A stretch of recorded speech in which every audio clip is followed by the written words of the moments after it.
Hello नमस्कार दोस्तों, कैसे हैं आप सब ठीक होंगे। और आज एक नया टॉपिक के साथ आप सब लोगों को आपके अपने चैनल लेट्स गोल पर दिल से स्वागत है। तो आज नया टॉपिक लेकर आया हूं जो अन्य राज्यों के लिए सी टेट, चाहे यूपी टेट हो या आर टेट हो यानी राजस्थान टेट हो, कोई भी राज्य का टेट हो लिया जाता हो, तो यह कोहल वर्ग का सिद्धांत जो है यह सब राज्यों के लिए अति महत्वपूर्ण है। तो इसको देखेंगे। इसमें बहुत सारा टॉपिक सीटेट में अभी जो एग्जाम चल रहे हैं उसमें कहीं ना कहीं यह देखने को मिलते हैं। तो इसलिए जैसे बहुत सारे लोग बीएड कर लिए हैं, डीएलएड कर लिए हैं और उनको पता ही नहीं है कि पढ़ना क्या है, कैसे पढ़ें। वो बिना पढ़े हुए एग्जाम में चल जाते हैं कि बस ऐसे ही राम भरोसे हो जाएगा काम। लेकिन ऐसे थोड़े ना होगा। टीचर अगर बनना है, शिक्षक अगर बनना है तो कोहल वर्ग के सिद्धांत को समझना होगा। कोहल वर्ग के सिद्धांत को समझना होगा। तो सबसे बड़ा चीज है कि आज यह टॉपिक जो है बहुत अच्छा टॉपिक है। तो चलिए लेट्स गोल में सब लोगों को दिल से स्वागत है और देरी न करते हुए स्टार्ट करते हैं। कोहल वर्ग का सिद्धांत। सबसे पहला प्रश्न उठता है कि कोहल वर्ग किस देश के निवासी थे। तो कोहल वर्ग जो थे अमेरिकन मनोवैज्ञानिक थे। कोहल वर्ग जो थे अमेरिकन मनोवैज्ञानिक थे, यानी अमेरिका के रहने वाले थे। याद हुआ ना। चलिए, इन्होंने नैतिक विकास का सिद्धांत दिया। इन्होंने नैतिक विकास का सिद्धांत दिया। सीधे सवाल करेगा, सवाल पूछेगा कि नैतिक विकास का सिद्धांत किस मनोवैज्ञानिक ने दिया। तो कोहल वर्ग ने दिया। कोहल वर्ग ने दिया। तो इसे आप याद रखेंगे। कोहल वर्ग ने नैतिक विकास में 3 चरण बताए हैं। नैतिक विकास के 3 चरण बताए हैं। कोहल वर्ग ने नैतिक विकास के 3 चरण बताए हैं। चरण पूछे तो 3, अगर उपचरण पूछे तो 6, चरण पूछे तो 3, चरण पूछे तो 3 और उपचरण पूछे तो 6। इसे याद रखेंगे। चरण पूछे तो 3, उपचरण पूछे तो 6। याद रखिएगा, पूछता है। चलिए, अब 3 चरण कौन कौन है जरा देख ले हम लोग। 3 चरण है। पहला है पूर्व नैतिक अवस्था। पहला है पूर्व नैतिक अवस्था। ये हम चरण की बात कर रहे हैं, पहला। दूसरा चरण है परंपरागत नैतिक स्तर। दूसरा है परंपरागत नैतिक स्तर। तीसरा है उत्तर परंपरागत अवस्था। उत्तर परंपरागत अवस्था। तो पहला है पूर्व नैतिक अवस्था, दूसरा है परंपरागत नैतिक अवस्था और तीसरा है उत्तर परंपरागत अवस्था। तो ये अवस्था सबसे पहले याद रखेंगे। कभी कभी पूछ देता है कि कोहल वर्ग का संबंध इनमें से किस नैतिक अवस्था से है। तो 3 ऑप्शन कुछ और देगा। एक ऑप्शन इसमें से दे देगा, या तो आपको परंपरागत नैतिक स्तर दे देगा, या उत्तर परंपरागत नैतिक स्तर दे देगा, या पूर्व नैतिक अवस्था दे देगा। तो एक क्रम 3 चरण को याद रखेंगे। चरण तो 3 और उपचरण तो 6। क्लियर है। अब चलिए, किस अवस्था में क्या क्या बच्चा प्रतिक्रिया करता है तो इसको हम जरा देख लेते हैं। सीधे सीधे मैंने इसको थोड़ा सा, यह लंबा टॉपिक बनता है। कोहल वर्ग थोड़ा सा है ही लंबा, तो लंबा तो हो ही जाएगा थोड़ा सा, लेकिन इसको बड़ी ध्यान से देखिएगा। जब भी आपको पढ़ने का मन न करे तो थोड़ा सा अपने आप से पूछिएगा कि आखिर नहीं भी पढ़ेंगे तो करेंगे क्या। तो इसलिए कहा जाता है ना कि माना कि अंधेरा घना है लेकिन दीप जलाना कहाँ मना है। तो इस बात को, अपने अंधेरा को हटाने के लिए एक ही जरिया बनता है, वो जरिया का नाम है पढ़ाई। तो चलिए स्टार्ट करते हैं फिर से। इसमें पूर्व नैतिक अवस्था जो है यह 4 से 10 वर्ष की अवस्था को कहा जाता है। पूर्व नैतिक अवस्था 4 से 10 वर्ष, पूर्व नैतिक अवस्था 4 से 10, परंपरागत नैतिक अवस्था 10 से 13 पूछता है। उत्तर परंपरागत अवस्था जो है 13 वर्ष से अधिक से स्टार्ट हो जाता है, 13 वर्ष से चालू हो जाता है ऊपर। चलिए, अब पूर्व नैतिक अवस्था में बच्चा क्या क्या प्रतिक्रिया करेगा और इसके 2 उपचरण कौन कौन है इसको देखते हैं। तो इसके अंतर्गत 2 अवस्थाएं होती है। तो पहला है आज्ञा एवं दंड। आज्ञा एवं दंड पूछेगा कि कोहल वर्ग के नैतिक विकास में बच्चा आज्ञा एवं दंड की अवस्था जो कहा गया है किस अवस्था में कहा गया है। तो पहला क्या ना है, पहला का है पूर्व नैतिक अवस्था। पूर्व नैतिक अवस्था में बच्चा क्या करता है, तो आज्ञा एवं दंड की अवस्था इसको कहा गया है। जैसे बच्चा इसमें आज्ञा का भी पालन करता है और अगर कुछ गलती भी करता है तो उसे यह ख्याल होता है कि अगर हम गलती करेंगे तो मुझे पनिशमेंट भी मिलेगा, तो इसे याद रखेंगे। आज्ञा एवं दंड की अवस्था भी कहा जाता है, दंड की अवस्था भी कहा जाता है। दूसरा है इसी में पूर्व नैतिक अवस्था में ही, पहला है आज्ञा एवं दंड की अवस्था, दूसरा है अहंकार की अवस्था। दूसरा है अहंकार की अवस्था। बच्चा बोलेगा कि पहले हमें पैसा दो फिर हम काम करेंगे। जैसे मम्मी अगर बोली कि तुम फलाने चीज लेकर आओ तो कहेगी कि ना हमरा पैसा दोगी तभी हम जाएंगे, और 20 रुपया लेंगे, 10 रुपया लेंगे, ऐसा बोलेगा वो। तो इसी को अहंकार की अवस्था बोला गया है, इसी को अहंकार की अवस्था बोला गया है। तो पूछेगा कि कोहल वर्ग के नैतिक विकास में बच्चा अहंकार की अवस्था कहा गया है, वह किस अवस्था से रिलेट करता है, तब पूर्व नैतिक अवस्था से रिलेट करता है। तो ये बहुत इंपॉर्टेंट है कि अहंकार की अवस्था कोहल वर्ग के पूर्व नैतिक अवस्था से रिलेट करता है, तो इसे आप याद रखेंगे। दूसरा शुरू करते हैं परंपरागत नैतिक स्तर। परंपरागत नैतिक अवस्था या नैतिक स्तर भी बोल सकते हैं, जो 10 से 13 वर्ष के बीच होता है, जो 10 से 13 वर्ष के बीच होता है। इसमें भी 2 उपचरण, इसमें भी 2 उपचरण। जैसे इसमें प्रशंसा की अवस्था, बच्चा को इसमें प्रशंसा सुनना जो है बड़ा अच्छा लगता है। प्रशंसा अगर करिएगा तो बच्चा खूब एक्टिव होकर काम करता है।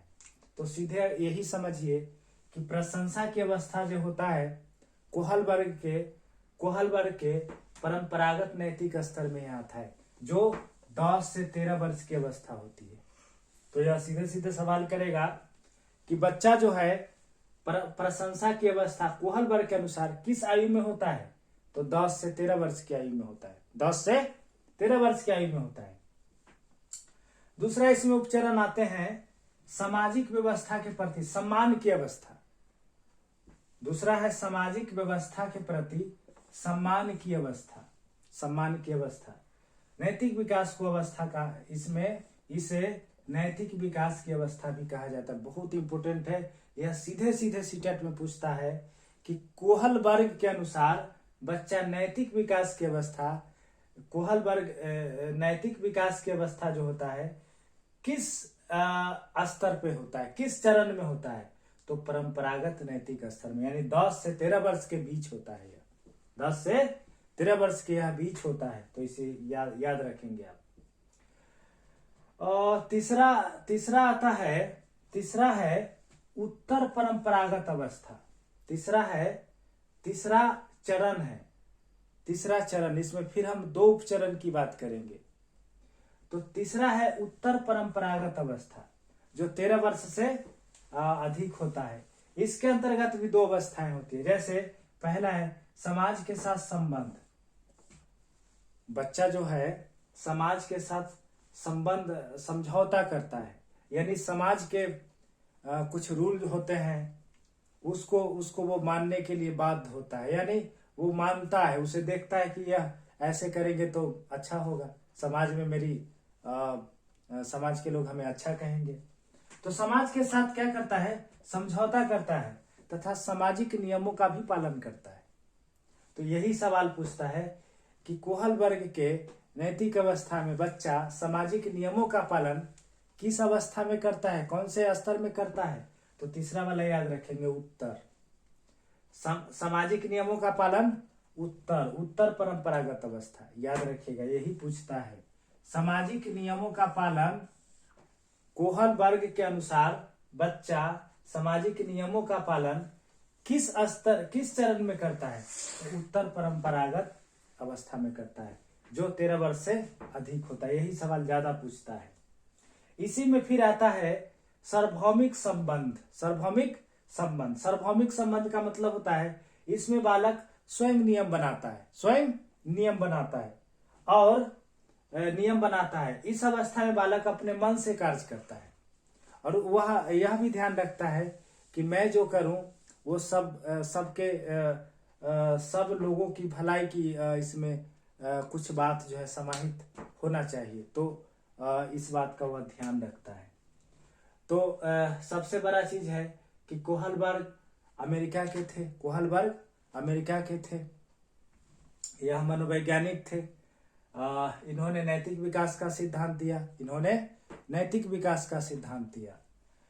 दूसरा आता है कि नैतिक विकास को इन्होंने 3 चरणों में बांटा है, 3 चरणों में और 6 उपचरणों में, 6 उपचरण, 3 चरण और 6 उपचरण हो गया। तो अब याद रखेंगे पूर्व नैतिक अवस्था पहला, पूर्व नैतिक अवस्था पहला, इसका आयु होता है 4 से 10 वर्ष, पहला याद रखेंगे।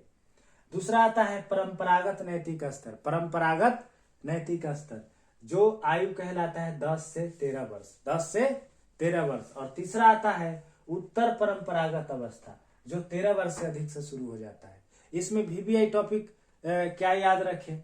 तो इसमें याद रखिएगा कि आज्ञा एवं दंड की अवस्था पूर्व नैतिक अवस्था, इसी में है अहंकार की अवस्था पूर्व नैतिक अवस्था, अहंकार की अवस्था पूर्व नैतिक अवस्था में पाया जाता है। दूसरा चरण है परंपरागत नैतिक स्तर, इसमें सामाजिक व्यवस्था के प्रति सम्मान की अवस्था, याद रखेंगे।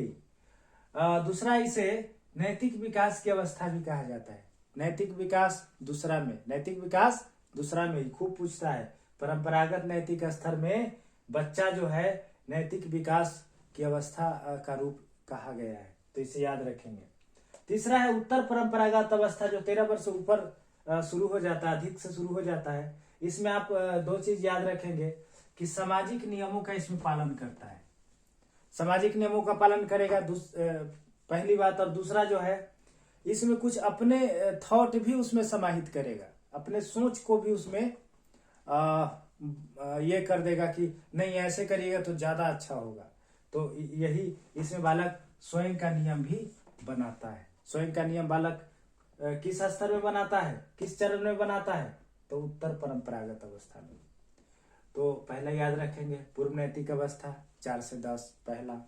दूसरा है परंपरागत नैतिक स्तर 10 से 13 वर्ष।